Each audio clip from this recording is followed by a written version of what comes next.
What's happening, people, and welcome to the Rambling Dad podcast. And today I am joined by Daniel Strauss, the Raspberry Ape.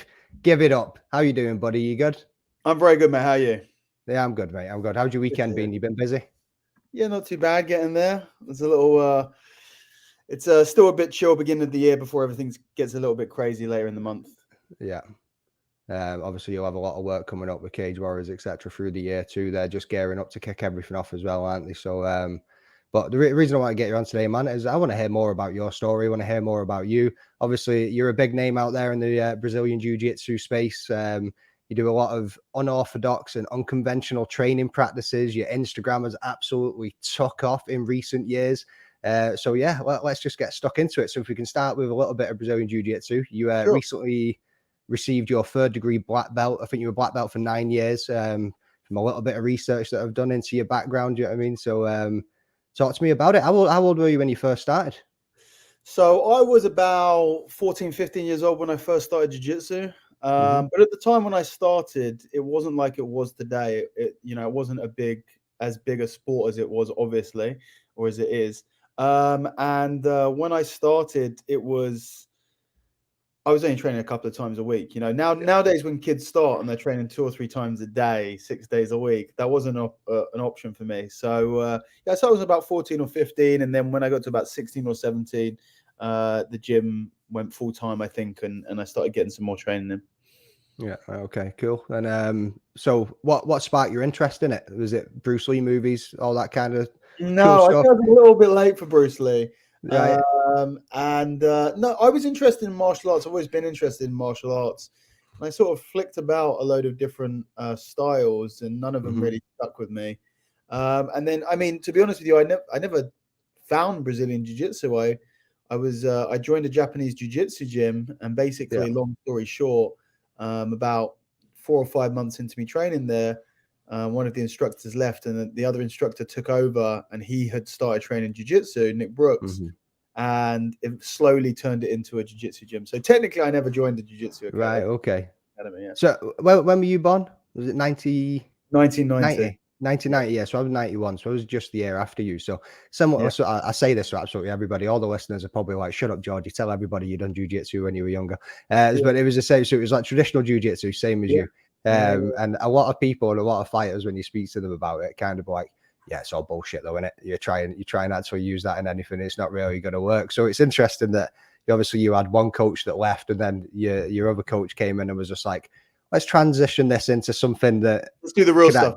Yeah, let's do the real stuff now, pretty much. Yeah, that's pretty funny. Like, so how old were you when you first started to compete then? Because you said you were 14, 15 when you first started getting into it. So I was competing from 15, I think, 15 and 16 at the time. There weren't a lot of juvenile divisions around, so I was competing at adult from 15 or 16. Wow. And that was interesting. And I mean, the first tournament that I didn't even have the first tournament I did, one didn't have any belts divisions, because everyone was, everyone you didn't have to worry about it. Basically, everyone was a white belt. I remember one blue belt rocked up for the absolute division, and it was like maybe 10 years ago, I would have told you this blue belt walking in was like a black belt walking in 10 years ago. Okay. Now, black belts are very, very common. This blue belt walked in, and it was like, I can't believe it. Was like the unicorn of the room. Exactly, So nowadays, you look at a blue belt, and they're a dime a dozen, really. Yeah. So I take it there was obviously it was like early days, really, wasn't it? You know what I mean? And going back to that point, so was the weight classes and things, or was it just go in there and get beaten up by an adult, really? Because obviously, technique comes into it, but like you say, a lot of people like at a white belt level, your technique, it's not right up there. So your strength and your weight can outdo the technique if you've not got that in the background yet. You know what I mean? Like, so exactly. How did you find it at that level then? Well, going against the adults. It's the nice thing about being young when you do it is that you don't have to worry about too much stuff. The fact that I was fighting up age divisions meant that there was no pressure. I mean, there was a little bit of pressure. My first ever jiu-jitsu match was actually against a woman. Right. Okay. I think I was 15. I'd entered the under 19-year-old division, and there was a couple of us in there, and I'm warming up for my first ever match. I'm really liking jiu-jitsu. I'm very excited for my first jiu-jitsu match.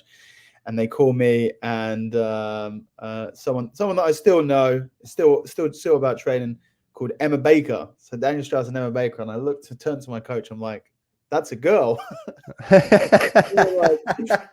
I was thinking, I can't fight a girl. And then I started thinking, if I lose to a girl in my first ever jiu-jitsu match, then that's game over for me. I have to go pick a different sport. So I went out there and did what I had to do. That was my introduction to competitive. Not to say that you beat up a woman or anything, but you had to go out there and do what you had to do. Yeah. It's funny, but the sport has changed so much now, because it's interesting that you brought that up, because I was speaking to a friend last night, and he was training, and his team went to competitions over the weekend there, and like they've got a lot of like young youth that have done brilliantly, like got gold, silver, bronze, I mean prospect awards, all sorts of things that they got from this event that they done over the weekend. And he sent me a picture of this young girl, and he said she's 15 years old and she beat everybody in the gym up. Like everybody, anybody that he was like, even when I roll her, and I can't remember what belt he is, but he was like, she just outclasses me. Even like, he was like, sometimes I might be able to outstrength her in a position, but she'll get out of it with a technique, and then she's rolling, she sweeps me, and then boom, like I'm just getting submitted. And he was like, the ego goes right out the door when you're a 40-odd-year-old man there training with your kids, and some 15-year-old girl absolutely whoops your ass on the mats. He was just like, this shit is insane. Yeah.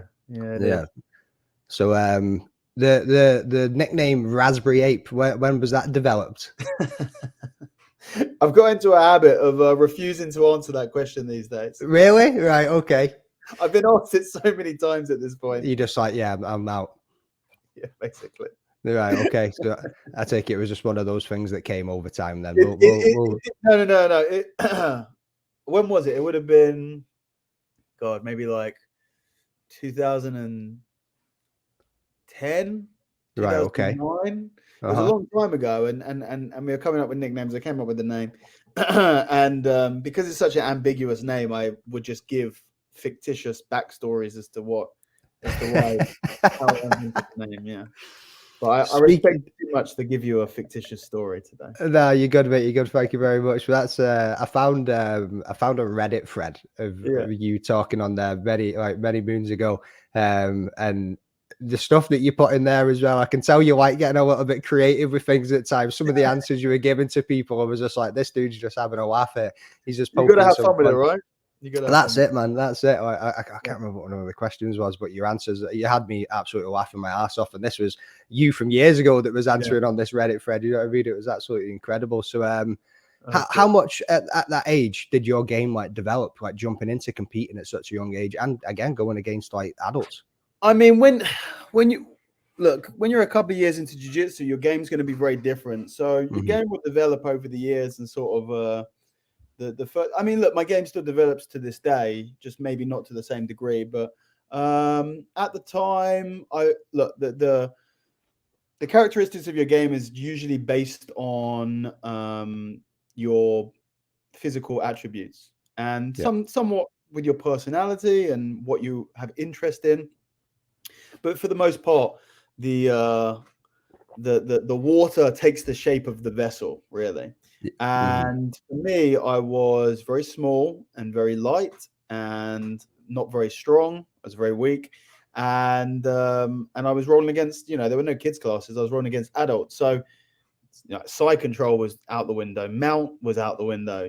All of these positions were out of window. So basically I would mainly play guard, and if I could get to the back, then that would be the ideal. It's like a classic small man game. It's kind of what the whole premise of jiu-jitsu is built around, is the guard position, because if you're a small guy, you're going to struggle to get top position and hold top position. But if especially the person knows what they're doing, but you can find yourself on your back, no problem. And then you can work from there where where your opponent can't be throwing you off and launching you in the different places. So I very much had a guard game for early years. That I was training. That developed more into a rubber guard game. I still have moderately good flexibility in my hips, but my knees just kind of explode occasionally as you get a bit older. But back in the day when I was young, I was very much rubber guard. So I pull guard, I go rubber guard. I used to set up on my plats from there, or plot into twisting footlock was one of my favorite techniques for competition. And then as I got a bit bigger and a bit stronger, then I could play more of top game stuff, and that's sort of I'm very happy. You know, the nice thing about starting jiu-jitsu when you're young is that you are gonna change body shape, which means you're gonna get a game developed from when you're smaller, and you're still gonna have some remnants of it when you're bigger. So you see people who, if I started jiu-jitsu when I was 90 kilos, then I wouldn't have a good guard game probably. But because I started it when I was 50 kilos, I developed that guard game, and I still keep a lot of that guard game to this day. So it does make a big difference, your physicality when you're starting jiu-jitsu and where you end up with it. Yeah, and I think obviously over the years you have chunked out. You lived up to the name of Raspberry Ape. You know what I mean? You've filled in a little bit there. You know what I mean? And obviously, like, the guard game is a lot of pulling and pushing and grip strength and everything that's involved in that. So that's probably actually just played into your guard game even more, having that base and then actually filling into the role, so to speak. You know what I mean? Like going right into it. Yeah. So what advice would you give to somebody that's like wanting to get into competing then, like as an early start? I mean, look, the best advice for competing, very simple, is that don't take it too seriously. Is the advice.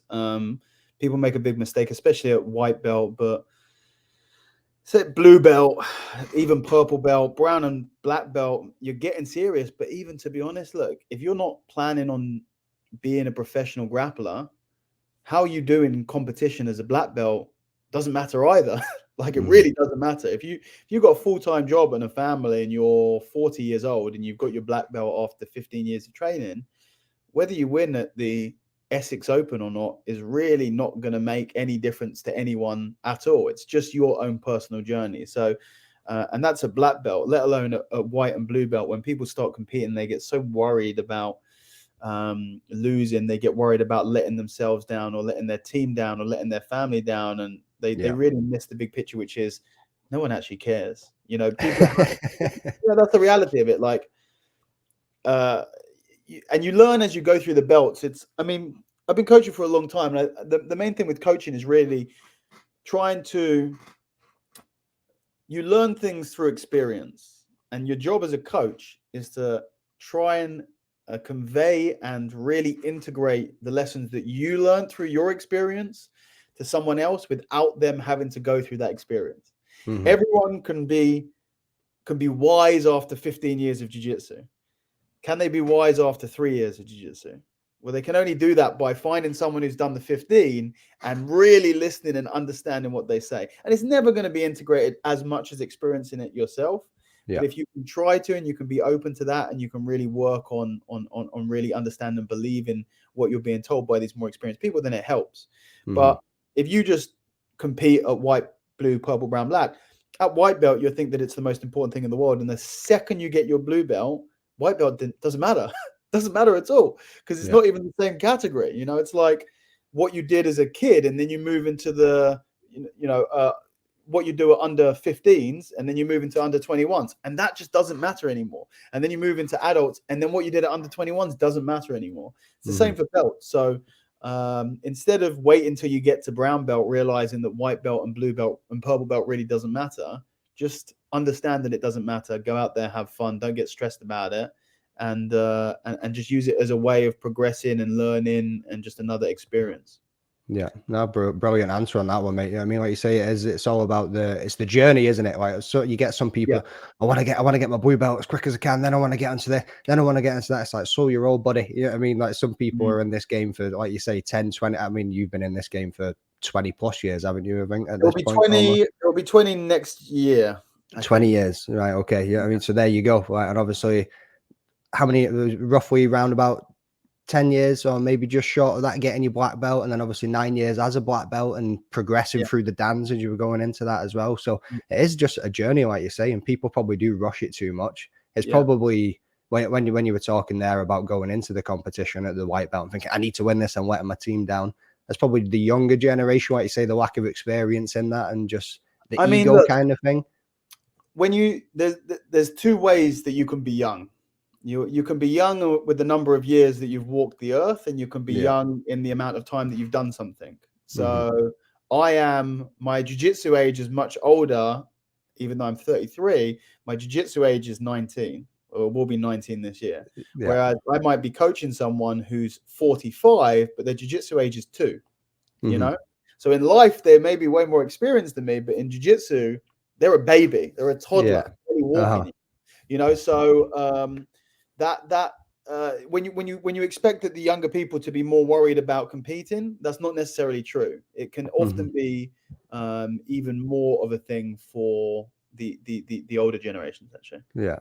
That's a very interesting way of looking at that. The age of I'm actually this old on the earth, but this many years in training, man. That's an eye opener. That's an interesting way of thinking about it. So when I'm talking to someone about injuries and they're going, oh, you know, I'm feeling sore and bad and you know, let's say a few years ago, and I go, yeah, my body's all fucked up, and they go, how old are you? And I go, I'm 26, and they go, you're a baby. I go, yeah, but I've been training jiu-jitsu for 12 years. Like, yeah, it's a lot of miles on the clock. So I creak when I get out of bed.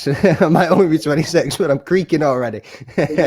but it means you know that you're alive still. So yeah, that's it, mate. That's it, I suppose. So obviously you mentioned there about coaching. You've been doing that for quite a while. So how did you get into the coaching role? Was it something you've always wanted to do? Was it an inspiration from your own coaches? Or I started teaching jiu-jitsu at 16. So I was very young when I started teaching jiu-jitsu. okay. I had my own class at 16, and then I was teaching, and I basically taught up until 2019. So we're talking 2007 now. So I taught for 12 years on a weekly basis in various, you know, it was just once a week, and then we moved to a different gym, and I had 2 or 3 classes a week, and then later on, I was teaching full time at Mill Hill for 4 or 5 years. So I've been coaching for a really, really long time. And again, same thing with experience. You can be 30 years old with 10 years of jiu-jitsu, but only 3 years of coaching, right? There's different ages and different things. So I have been training jiu-jitsu for let's call it 18 years now, but I've been teaching for 16 years as well. So or 17 years this year. So yeah, I've been coaching for a long time. I don't know why I started. I think I was just given the opportunity and I took it. And I really enjoy doing it. I don't know whether, because I've been doing it for so long, I don't know whether teaching being a big part of my life has molded me, or I was already predetermined or predestined to want to teach. I don't know which one it is, but whatever it is, like, I enjoy teaching. It's something that I enjoy teaching anything. Like the idea of communication, and the same thing with like podcast, commentary, teaching. Like all of these things are about conveying and communicating information to people, and that's something that I enjoy. Yeah. You come across as very well spoken, and even like it is kind of that structured kind of the coach, the mentor kind of way. Even speaking to you here now, I can understand that when you hold a room, everyone's tuned in, they're listening to you, because you deliver things very well. You obviously have a structure around it. You've got the experience behind you there as well. So now, man, it seems like you say, were you predestined, or is it something that your passion has led you into? But it's probably also just part of your personality too. It's who you are. Like you're a leader, you're a coach, and that's probably what's played into that as well at the same time. So how many seminars do you hold a year? Do you go around the country quite a lot, or you? Yeah, I do. I do teach a lot of seminars. I've always I've taught seminars for a long time, and it became like a big part of what I would do, just because, I mean, it's like as a jiu-jitsu instructor, it's a good way to make money. It's you know, it is more lucrative than obviously competing. You basically don't get anything. If you're teaching a class 2 or 3 times a week, you'll get a little bit, but often not too much. But seminars, you can make a nice little bit of money.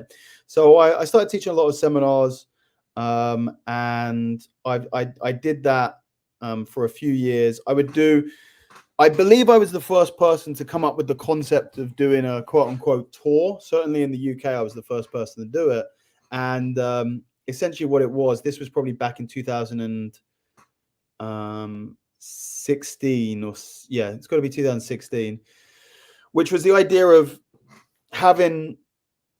creating a seminar as a product, in the same way that you would have a comedy set, or that you would have a musical set. You know, that, like, you know exactly what you're doing and what that does, because before that, when you would get someone in for a seminar, you would just organize a seminar and you would just come in and you would teach stuff. And maybe one day you would do this, one day you would do that. One day you're thinking about what you're going to teach on the way to the seminar, right? Yeah.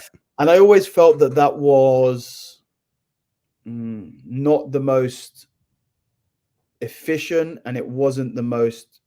I like to think things through, and I feel like if you're going to do something like a seminar, people are paying money to come and spend 2 or 3 hours with you. It's your duty to really make sure that you're delivering the best seminar that you can do, and the only way to do that is through practice. So I would come up with the concept of what I wanted to teach. I would plan all the material. When I was teaching when I was teaching full time, I would spend 1 or 2 months teaching it to my students to sort of work out what works, what doesn't work, work out the structure of it. And then because you're delivering the same seminar, when you start doing the seminars, when you're delivering the same seminar every time, it hones itself. So it gets better and better and better every single time that you do it, because in this seminar, everyone was fucking this up. So you go, okay, I'm not explaining this well. And then in this seminar, everyone's really getting this, but they're not getting that. Okay, let's switch. So you can evolve the seminar to make it become the best package, best product that you can. And once you have that product, you can just deliver it very, very easily. So I started doing that in 2016, I think, and I would do a different topic every year, and I would do seminars all over the country.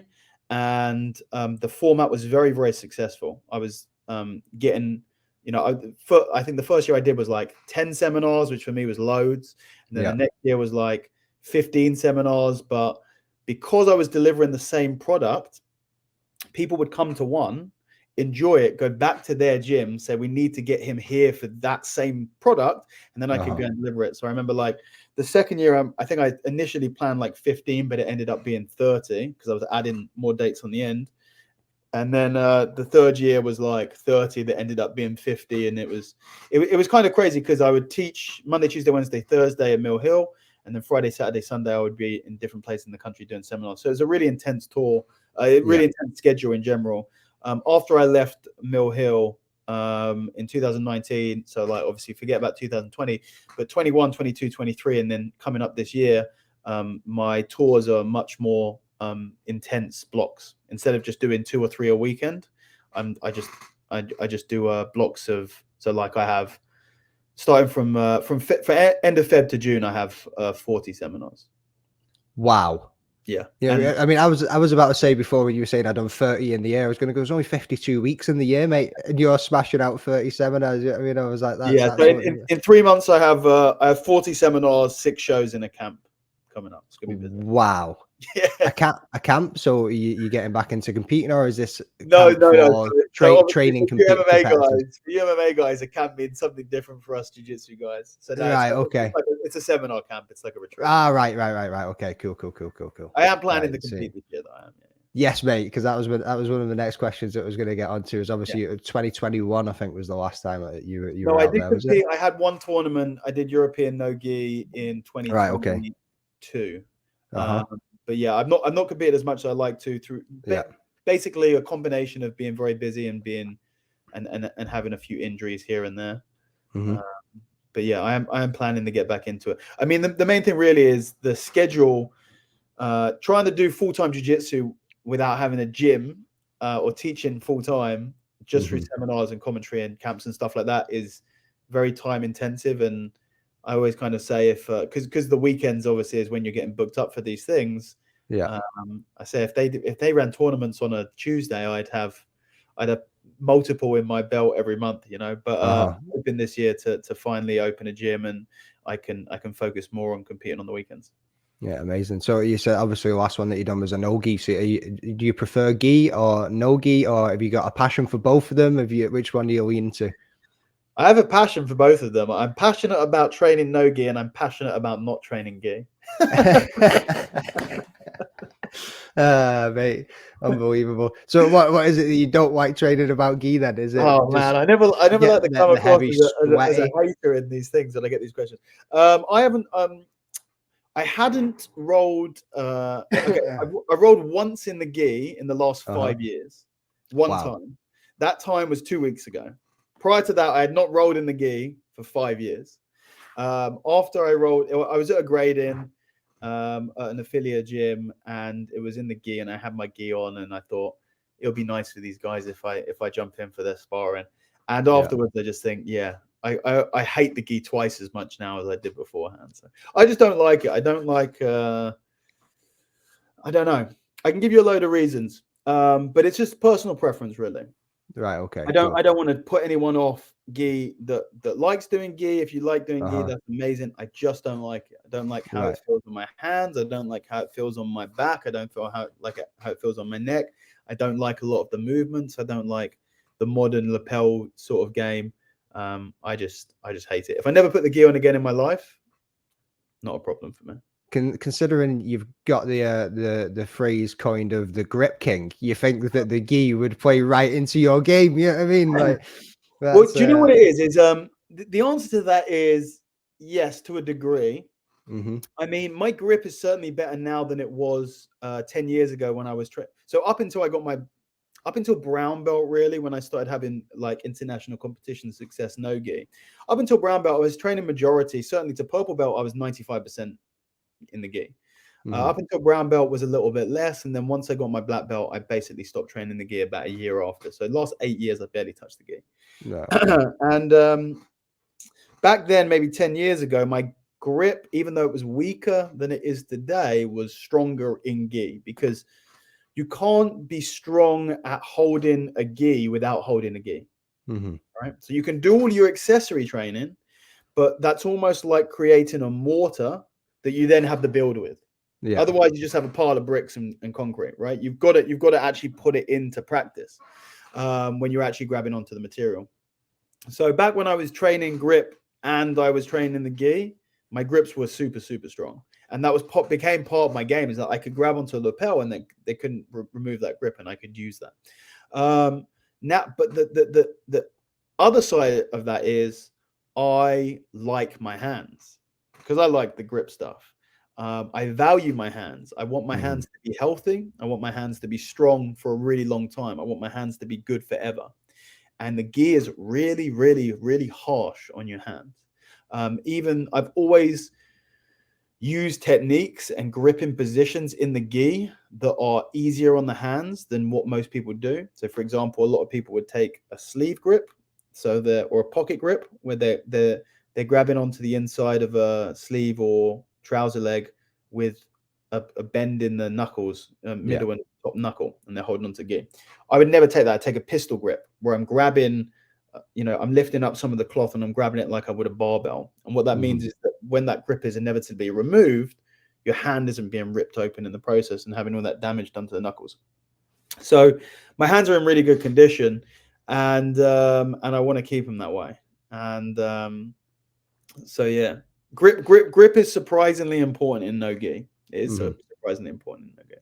Oh, especially once you've been rolling for a little minute, you know what I mean, and you're getting a bit sweaty. It's a little hard to hold on to some people. Some people are absolutely steaks once they've been rolling for 5 minutes. You know what I mean? So yeah, and it's not just it's not just gripping on. Obviously, if you can take a nice strong connection on a wrist, or a nice hooking position on a neck or underhook, a lot of the time it's grabbing onto your own hands, right? It's having gable grips and etc. Having a strong grip is basically making sure that the last two links of the arms are not a weakness that's going to mean that they're gonna separate. No, that's a good point as well with the knuckles. Like you say, if you're going for that kind of grip where you're bending them around and you're grabbing that piece of material and it's getting torn out, it's bending, it twists them, it pushes them up, puts them off angle, all sorts of things. And if you start losing, I suppose, the shape, you know what I mean, or the structure of your fingers and knuckles, then that's actually just going to be detrimental to your grip in the long run, isn't it? So like you say, the longevity of your grip is probably a massive part of your career and in the sport as well, isn't it? So 100%. I mean, what ends up happening essentially is that you end up having hands that can do jiu-jitsu and not anything else. And that's it. I mean, you look at recently, last week actually. So I'm finishing. I'm in the process of writing a book for grip training for grapplers, and I needed a picture of some fucked up jiu-jitsu fingers, but I don't have them because I don't for the reasons that I've just explained. explained. I've got beautiful hands. I've got beautiful fingers. You know that I did jiu-jitsu with these hands. And so I put out on my Instagram, I was looking for some like bad hands, and I got some crazy pictures, man. Yeah. Some from jiu-jitsu people who've been doing it for a long time, and just not stuff that you would ever want to happen to you in the nicest way possible to those people. I've seen some of them that you put out, man, and you're just like, oh, that looks awkward. You know what I mean? Yeah, it's brutal. So I take it you've probably got more than what you can actually fire into the book as examples. Yeah, exactly. I've got to go through it, and I've got to pick one or two maybe. So I was going to bring up the book a little later on, but whilst we're already there, is this the first book that you've written? Yeah, it is. Yeah. Right. Okay. How have you found the process of it? Is it been straightforward? It's very long. It's very long. Yeah. Yeah. It's long. It's a process that's been going on for a long time. I don't have any experience doing it. I'm doing it all myself. Yeah. I really am getting close to finishing it. I'm confident that I will have my part of it done this month. I'm hoping for it to be available to purchase by the end of this month or next month. Certainly by by March, you will be able to buy the book. By the end of March, certainly. And it's I'm very much over it. It's gone on that long. I wanted to be done like 6 months ago. It's painstaking, but we are almost close. So I've almost had a little. You asked me a couple of weeks ago, and I would have been even more nihilistic about the whole thing. But now, when I can almost see the light at the end of the tunnel, it's getting a little bit exciting again. Yeah. So I take it just paper copies coming out, or you're looking at doing an audio book. I think you would deliver that very well if you read it as an audio book. I would love to. I have some ideas for other books that I'd like to do in the future that will be a bit more narrative based and a little bit more text based, because this is very much a guide. It's very much an instruction manual. So it features pictures heavily. And whilst I would love to do an audio book, I just don't think that without the accompanying photos, I don't think that it would be possible to convey the information, even trying at my very hardest. So so it won't be an audio book for this one, but for ebook and for print as well. Right, wicked. Excellent. So is it, I'm guessing it's around grip. Just throwing that one out there. Yeah. So it will be I believe the title would be The Grappler's Guide to Grip Training. Nice, mate. Nice. Yeah, I mean, that's something I think a lot of people will be able to jump into and be like, right, I'm absolutely going to own people now. Once I finish this book, I'm going to be a master of the grip. So let's roll around with that grip as well, and let's go into these, like I mentioned before, unorthodox or unconventional training practices that you've got, mate. Where do you get some of these ideas from? Swinging swords and sledgehammers. Obviously that's joint and rotation. I can understand that piece. That's not as much. Well, I suppose it is grip too, because you're holding that big fucking heavy sword or hammer, whatever it is that you've got. And then from drilling holes in rocks to hanging off of bars and ropes and completing ball mazes whilst you do it. Like, mate, where do you get these ideas? Where are these coming from? Look, some of the ideas I borrow. Some I steal, and some I come up with on my own, and it's just about having, I've been in the physical training space for a long time. I don't really come from any traditional training background, which I think is an advantage in the context of what you're asking, has been an advantage, because I'm not really dogmatic about anything. So if I'd come from a powerlifting gym, or if I'd come from a Olympic weightlifting, or I'd done personal training course or anything like that, if I'd come from anything that was one modality, then maybe I wouldn't be, or maybe my personality would just be that I would be open-minded to other stuff anyway. But I can go through my entire collection of gym equipment, or indeed go through the entire repertoire of exercises that you've seen me do, and I can tell you where that comes from. So for the ones that you brought up, let's go the swinging stuff, like swinging maces, swinging swords, swinging different clubs. This is like an ancient form of strength training. It comes from Iran, and it comes from India, and the use of maces and clubs and what they call meals or garters and stuff like that. These were all made for strengthening their warriors for war. That would be, how do you strengthen someone to be able to swing swords? You get them to swing even heavier, big bits of wood. So a lot of the swinging rotational training stuff is from there. The drilling holes in stone. So like stone lifting is something that I'm very passionate about as well. The historical stone lifting. There are every culture on the planet essentially at one point in time lifted stones because that is what they had to lift. You know, and strength has been something that has always been valued in human society. And before we could make metal objects to lift that were ergonomically made for us to train, you would just lift the heaviest thing that you could, and that would be generally rocks. So rocks have this deep cultural significance throughout time for all cultures, but many of that history and that culture has been lost. And still some places in the world, the idea of manhood stones that you would lift to prove that you are strong enough to be part of the clan in Scotland, or, you know, go on your raiding party in Iceland, or marry the farmer's daughter in Sweden. I was about to say that one, all of the different things, right? And is something very interesting to me. So like drilling a hole in a stone to use on a pull down or to use on a pull up is just to help me find other ways to train for the interesting challenges that stone lifting. The maze puzzle was something that is from a climbing company, which is just like a super unique, like gimmicky, but not in a bad way. I think this other thing, like a lot of people see some of the training that I do, and it can be quite divisive because a lot of people see it and they go, and I like that it's divisive. Not that I'm doing it to be divisive, but like it will make sense because some people see it and they go, if this is what working out was like, I would do it. And that is the goal for me, is to go to people who are disenfranchised with going to Pure Gym and doing pec deck and a leg press and bench press, and instead want to do training that's a little bit more fun and a little bit more dynamic and stuff like that.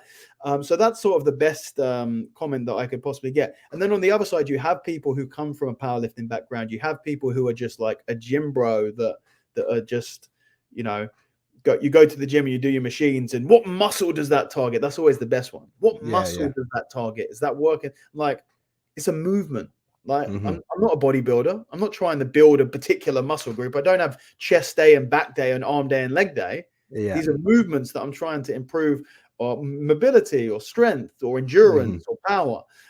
So it's just a different way of looking at it. It's very interesting. And you get a lot of people who think, oh, just, you know, why are you messing around with this shit when you could just be doing bench press and squat and deadlift? And I go, well, actually, enjoyment and fun and play is like the biggest thing that we miss out, not just in physical training, but in life in general. I mean, even in terms of learning things in jiu-jitsu, like jiu-jitsu is, or should be, a form of play in the same way that two lion cubs or bear cubs or kittens will roll around on the floor playing with each other. But of course, what that is actually doing is it's teaching them how to hunt in a couple of years down the line. That's the same thing really that we're doing when we train jiu-jitsu. We're playing a game where we don't kill each other, where we don't break each other's arms. And sometimes we can forget that that's what we're doing. And the interesting thing with play versus other forms of learning is that it seems to solidify that neurological synapse link with learning much faster than any other method. So people who get upset because I'm having too much fun in the gym, that's kind of the whole point of doing it. That's it, mate. I mean, people try to kind of take life a bit too seriously there, don't they? I mean, like you say, oh, I'm drilling this for this muscle and this for this muscle. Right, cool, bro. Right, and that's fine. I mean, look, if that's what gets you off, if you love getting into the science of it and you love knowing like this hits the rectus abdomen, you know, all of this stuff. That's your thing. Then power to you, but it's not everyone's thing, and you have to 100%. And I think that's probably where a lot of people get bored and give up on doing these kind of things and try and improve the health. Yeah, I mean, because they're not enjoying it, because they're seeing these people that are looking at that side of it, and they think that's how I need to be, and that's what I need to be doing, and that's how I need to go after it. And like you say, not thinking about the fun side of it and the enjoyment of it. And mate, some of the things that you do, like I seen you had that video of the dude with the bricks. and then you pick up the bricks.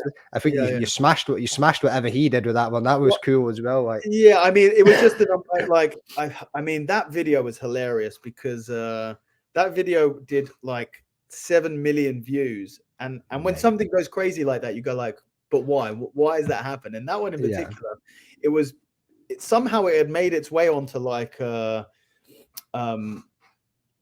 laborers Facebook. Like, oh really? Laborers on Facebook. And so I'm just getting like thousands of comments. They're different bricks. I could do that when I was, and it's just really, really funny. But yeah, I'm certainly not saying that I'm stronger than Juji, who's super, super strong and a really nice guy, and a guy who's like absolutely fantastic for the strength training space.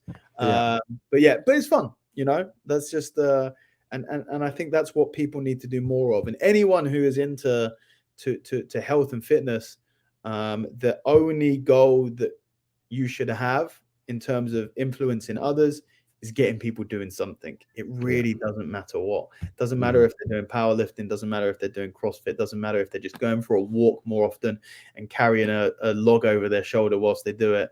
You know, it just doesn't matter. So I don't get dogmatic about anything. As long as if I can help anyone do anything and get them moving a little bit more, I'm counting that as a win.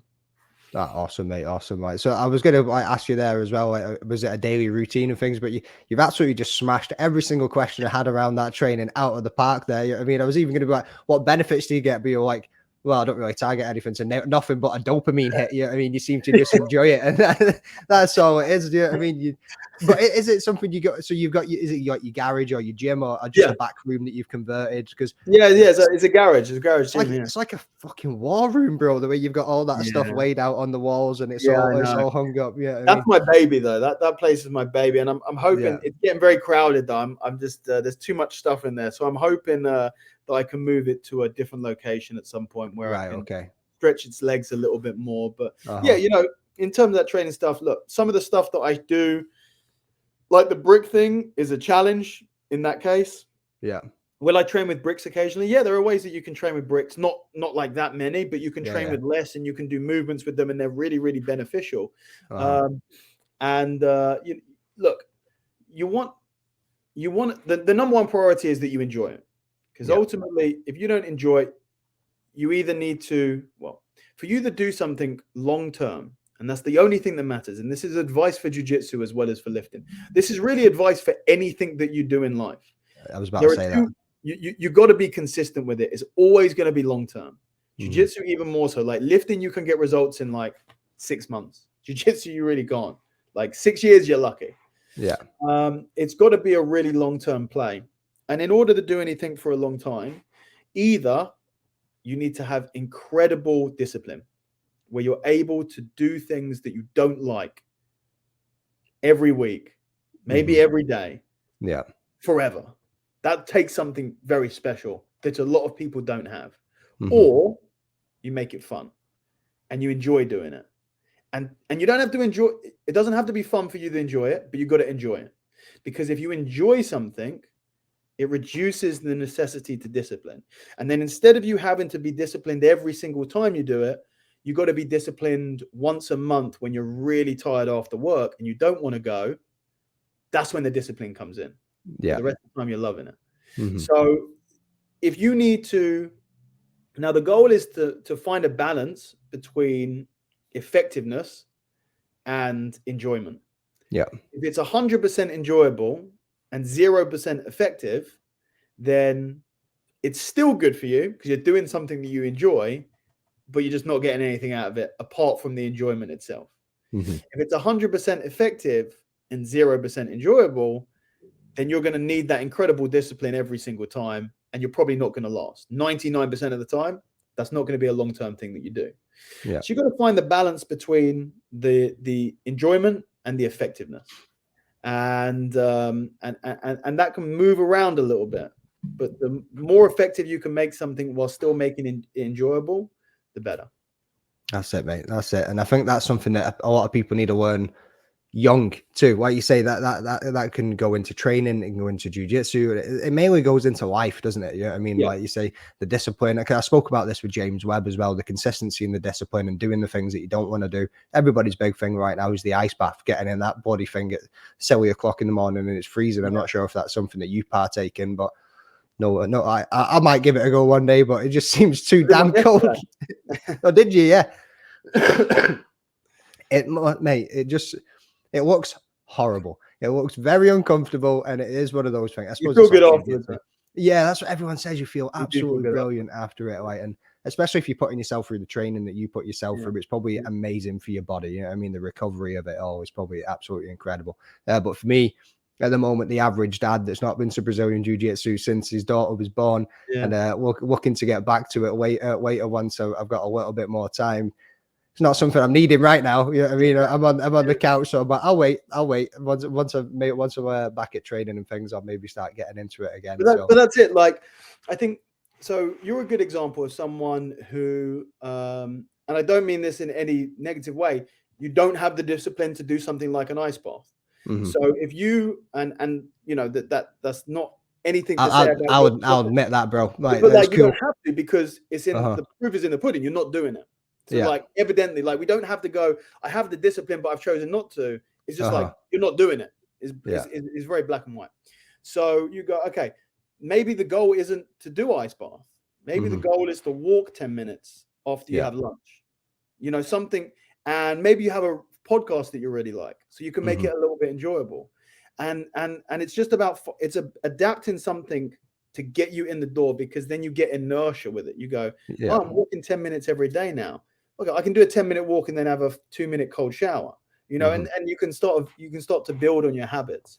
So too many people, I've had this discussion with a lot of people doing jiu-jitsu. I remember having a discussion with someone recently. They were talking about, they were training jiu-jitsu 5 times a week, and they were saying they were taking a month off training because it was just too much. They were burning out. And so they thought the solution was to take a month off. And that is always a big warning. When you take a month off, that's like, a lot of people take a month off. There isn't a month off. It ends up being forever. Yeah. So they were in the middle of taking a month off when I chatted to them and going, okay, you're going to take a month off because you're training at an unsustainable level. And then you're going to go back, continue training at an unsustainable level. Nothing will have changed. And eventually you will quit. You don't need to train 5 times a week. Train twice a week. And they go, twice a week? That's nothing. I go, but you can do it. Training twice a week for 10 years is going to be infinitely better than training 5 times a week for the next 3 months before you quit jiu-jitsu forever. You know? Yeah. So it's about finding that balance between what you want to do, but also making it sustainable and enjoyable. And that's it's like, for jiu-jitsu especially, for everything, but for jiu-jitsu especially, that is, I've coached people for a very long time, and same for lifting, like any physical hobby. I've coached people for a very, very long time. I've seen a lot of people who were in love with the sport quit jiu-jitsu. And it's always because they do. And here's the thing.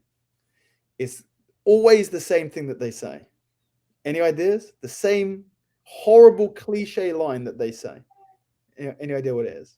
I don't know. It's just getting too much. It's too busy. I don't know. They say, I'm all in or all out. Right. That is the line that I hate the most in the world. Because if anyone ever says I'm all in or all out, eventually you'll be all out. Yeah. Because nobody can be all in forever. And that's the reality. Yeah. If anyone is listening to this, and I was someone who had a similar mentality at one point, and either you're going to learn that the hard way or you're going to learn it the even harder way, right? If you are listening to this and thinking, I'm all in and all out, or all out, I can't do in between, just know that you have to start to adjust that mentality, because at some point, something's going to happen. Maybe you get injured. Maybe you have a kid. Maybe you change jobs. Maybe you move house and you're a little bit further away and you can't be all in anymore. And then you're going to be all out. And then 10 years down the line or 5 years down the line, and both of these scenarios many times has happened, the person comes back and goes, man, if only I'd carry on training. Like you said, Daniel, a couple of times a week, 1 time a week if I need be, I would still be in it. I would be 10 times further ahead than I am now. Yeah. Yeah. No, you're completely right with that. Absolutely nailed it. You know what I mean? Like, it is people like can overwhelm. I think with jiu-jitsu as well, especially like when you first start and you've got the passion for it, everybody gets the bug and you just want to do it, and you want to do it because it's challenging, it's rewarding, it's exciting. You know what I mean? You're learning something new. It's getting everything going in your brain, especially if, like you say, you're enjoying it. And it's just one of those things where people go, oh, I'm going to go training on Tuesday. I'm going to go training on the Friday. Or they've got an open mat on Monday. Or some of the boys are just talking about going down on this day. Or maybe I'm going to get into competing, and they just go boom, boom, boom, boom, boom, boom, boom, boom, boom, boom, boom, and they build it all up. And then eventually, like you say, you've got life, you've got work commitments, you've got family commitments, relationships outside of it all, and it's like finding that balance. And again, same with everything, not just jiu-jitsu, isn't it? Like you said, for me, I don't have the discipline for the ice bath, but what I do is this stuff. You know what I mean? Like, I make sure my schedule's on point. I've got all my interview structures done. Everything's boom, boom, boom, boom, boom, and that's how I go with these things. And it's again, it's more of a passion. I learned during COVID. I started doing some streaming with gaming and stuff like that, and I became a hamster wheel of content where it was just like, I'm chasing this here. And it's becoming more of a job than a hobby and a passion and something I was enjoying doing. And I think when you get to that point, that's when it's a breaker. I mean, you just go, boom, I'm done. Like, game changer. I'm out. I can't be bothered with this anymore because I'm not enjoying it. It's just becoming too much. So I think that is like one of the biggest things that people need to realize is moderation, I suppose, is the correct word to use, isn't it? Yeah, I mean, moderation when we go there. So we've not got long left, mate. I know you need to wrap this up pretty soon. So I did want to talk to you a little bit about your commentator work that you do with Cage Warriors. So just give me a brief overview of that, mate. Like, how did you get into that? Like, from the space that you were in? So I was I have been doing grappling commentary for many number of years. I can't remember when I first commentated grappling, but I would say it's got to be probably 10 years ago. Yeah, like a long time ago, maybe 8 or 9 years ago at least. It's a long time ago that I was first commentating in grappling. I did a few MMA shows as well, but you know, nothing super serious, and didn't super enjoy. But the grappling commentating I did enjoy, and just because I think I was a relatively well-known personality in the UK Jiu-Jitsu scene and I could talk, so that's how I got into that. I continued to sort of do that more and more. I started working for Polaris in, God knows, 6 or 7, maybe 5 or 6 years ago. I think I started commentating for Polaris, and I've been with them ever since. And then I got a call up. I did one show for Cage Warriors in 2019 because Josh Palmer was unable to get over, I believe. And then when COVID happened in March 2020, obviously the borders were all closed up and they had a show on. And I got a call from Cage Warriors very last minute. Initially, can you come down to London on Friday to do this show? And then I was like, okay, yeah, it's fine. I was just finishing off a seminar tour. And then they said, about half an hour later, they call me back and go, actually, we've had to move it. They've closed the O2. We have to move it to this place in Manchester. And I was already up in Liverpool doing seminars. So I was like, yeah, perfect. So that was really the start of my tenure with Cage Warriors. And I've been commentating with them ever since. So I've done like 50 shows with Cage Warriors now. I mean, they have an insane schedule compared to any other organization that I ever worked for. You know, Polaris have 3 or 4 shows a year. Cage Warriors have like 12, 15. Yeah. It's nuts. Like I said, that they're just getting ready to kickstart all of that just now, aren't they? So, excuse me, I've had this cough for like 2 weeks. I'm struggling to shift it. My daughter's got it as well, and she sounds like she's been smoking for 25 years, and she's 2 in 2 weeks. You know what I mean? It's unbelievable. So how did you find the transition into the MMA commentating compared to the grappling? Because what I've noticed on the commentator when I'm watching Cage Warriors is you have that very good grappling insight. You're able to talk through the grappling more than obviously in the earlier years of MMA, when you were listening to people commentating, it was like they've not got a Scooby-Doo what they are talking about when it comes to the grappling side of things. And then they can probably talk a little bit better about the striking. So how did you find the transition between commentating grappling into the mixed martial arts scene? Yeah, well, to be honest with you, I didn't enjoy commentating MMA, and the reason is I'd come from commentating grappling. Now, in a grappling, like I'm a grappler. I don't know, like I'm not a striking analyst. I don't know any much more striking than Open most people. palm strikes. Yeah, I learn a little bit listening to the other commentators as I'm working these days. But like I'm not an authority on the striking arts, let's say. The problem with commentary is you're there to talk. So what I found on the first couple of MMA shows that I did is that I felt obliged to talk without having anything good to say, right? So I didn't like it. So in grappling commentary, I can talk the entire time because the whole thing is my wheelhouse. But in MMA, I was finding that I was not super comfortable filling airtime basically without bringing much value. So after I did that Cage Warriors in 2019, I actually decided that I wasn't ever going to do MMA commentary again. And when they called me up in 2020 to do the first show that I did when I started back with them, I thought, okay, I'll do this. And if I don't have anything useful to say, I'm not going to talk. And that's basically the premise by which I continue to commentate to this day. My job, very simply, for Cage Warriors is to add value to the broadcast. And that value is going to come by helping people who are not super aware of what's happening in the intricacies and the technicalities of the grappling to understand and put into context the situation that's happening during the fight. And since I've been doing that, I now enjoy it, and yeah, you know, that's basically been the story ever since then. That's good, mate, and you're killing it. Like you're doing really well. It's like I say, the insight that you can give from that grappling side is kind of unmatched in some levels of it, where you don't really get that from people. Obviously, when you look at the likes of the promotions like UFC and stuff, you have your Daniel Cormier's and you've got like your Dom Cruz and everybody. It can give that little bit of experience where they have the wrestling and the grappling experience too, so they're able to give that insight. But from a Cage Warrior standpoint, you're absolutely killing it when it comes to dropping that in there. So has it evolved your enjoyment of MMA? Because was that not something that you really enjoyed before?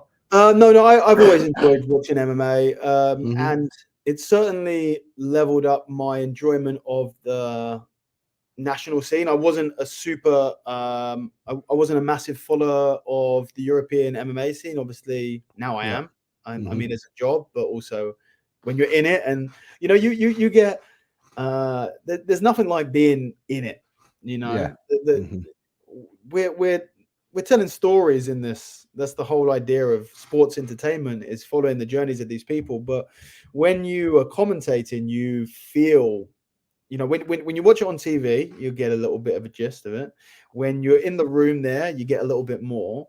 But when you're working it, it's unmatched in the level of sort of depth and investment that you get in the fighters, in the matchups, in what it means for the division, in what it means for the, you know, the team and this and that. And, you know, you get really caught up into it, and it certainly makes the experience of watching MMA much greater. Yeah. I've just I can kind of what do you call it, relate with that. I've just covered Octagon for the first time as a media member just over last weekend, and it was incredible to see that behind the scenes. Obviously, this is something I'm passionate about. I've enjoyed MMA for years. I've done jiu-jitsu since I was younger, and it's something that's always been part of my life. So to be able to get to one of these shows and see the background of it, how it all works, the intricacies of how it's all put together, and get to have those moments with the fighters where you are 3-4 feet away from them, eye to eye, making, like, you know, I mean, the human contact is there when you're asking these questions. It's not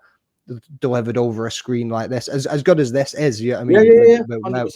Where we are, there's just something else about it. Like you say, you buy into the promotion more, you buy into what they're trying to do more, what it means for the UK market, just all these different things, and the growth and everything that goes into it. It's crazy when you are down there. I actually walked past you, Newcastle. Oh yeah. You were heading to the, I was going to, I'll get a picture. Nah, he's going for a piss. I'll leave him to go for a piss. So I just kind of let you just walk on by. In the Newcastle one, I like took a piss, and I was thinking we had like a 10-minute break. And as I come out the toilet, the Yeah. Yeah, it starts coming on again. You got to run back. So Yeah. they're definitely intense days. But if you catch me and I'm not running off to do something, then definitely say hello, mate. Yeah. It's that's one thing that I enjoy about Cage Warriors as well, is the pacing is phenomenal. Like Oh man, yeah. there's no messing around, is there? I mean, you've It's like you say, you've not got time to take a piss. Like you've just got to be in and out, and you've got to get it done. It is fantastic. Yeah, the pacing is massive, and it's something that all other shows can learn from, because that's what you're there to see. You're there to see fights. There's not loads of ads in between stuff. There's not loads of breaks. It's the production definitely got that spot on there, and everyone always says it. I mean, the pacing, it's just a show from start to finish. Yeah. So are you covering London then? Would that be your first show this year, March? Or has it got some in February? I can't remember. If I'm honest with you, I have no idea. It's in the diary. Right. Okay. I'll just show up. Like, yeah. I know what I'm doing, but I believe so. I've got Polaris. No, I have Enyo is the first show that I'm doing end of February, and then the next show I have, I believe, is London mid-March, and then I have Polaris in end of March, and then we have Dublin, and then we have Glasgow. And then we have Newcastle again. Yeah, so I live in Scotland, moved here like 13 years ago. So as soon as that Glasgow card was announced, I was like buzzing. I bought my ticket. I've been invited back to work as media at Octagon, and it's on the same date. Oh, no way. Yeah, mate, in Birmingham on the 20th of April too. No and I'm way, no way. I kind of need to go with what I've just started. If I want to keep this kind of going as much as you got to work comes first, unfortunately. That's it. Yeah, I mean, so I'm going to go to Birmingham. I'm going to cover Octagon. I've made my decision. I'm going to have to sell my ticket. I'm gutted. You know what I mean? Because that crowd in Newcastle were crazy, and I think 80% of them are probably Scottish. To be honest with you, like they brought it. That crowd in Newcastle, 50-50 minimum. Mate, it was unbelievable. And, that was incredible atmosphere, actually. Yeah. So I think the first time since 2017 coming back to Scotland, it's going to go off, mate. It's going to be a night to remember, and I'm kind of gutted that I'm not gutted. You know what I mean? I'm also excited and happy that I've got this opportunity too. But they're on the same day though. Yeah, I know. I was just like, maybe the venue can get double booked for somewhere. I mean, we might just need to move it so we can actually just work around this. This would be awesome. But nah, it is what it is. But we'll need to go with that. So I noticed on Instagram, Chris Bungard. Sorry, I know we'll wrap this up pretty quickly. Chris Bungard reached out to you on a story. You kind of had a story back and forth. And is it what's going on there? He was interested in doing some grip training for he was basically interested in doing some grip training. He picked up my instructional, and so if he goes out there and grabs onto someone's wrist and crushed it to the bones, then in his next we know where he got that one from, right? Okay. He'll probably be pointing at you outside of the cage as you're sitting there with a big smile on your face. Incredible, mate. Incredible. So that's pretty much everything that I had down for you today, mate. I really enjoyed this. Been a great conversation. Absolutely, pleasure, mate. We'll just get it wrapped up. So if you've got anybody you want to shout out, you want to put your Insta out there, jump on, go ahead. Tell it to the people. If anyone wants to follow me, you can check me out on Instagram's the best place. My handle is at Raspberry_Ape. I have some courses that I sell. Grip strength, sandbag, and a guillotine instructional. Should have some more instructionals coming out this year. You can pick them up at apeacademyonline.com. My YouTube channel, which has my podcast. So if you want to listen to my podcast, it's called the Raspberry Ape Podcast. You can find it on Spotify and iTunes and SoundCloud and everywhere else.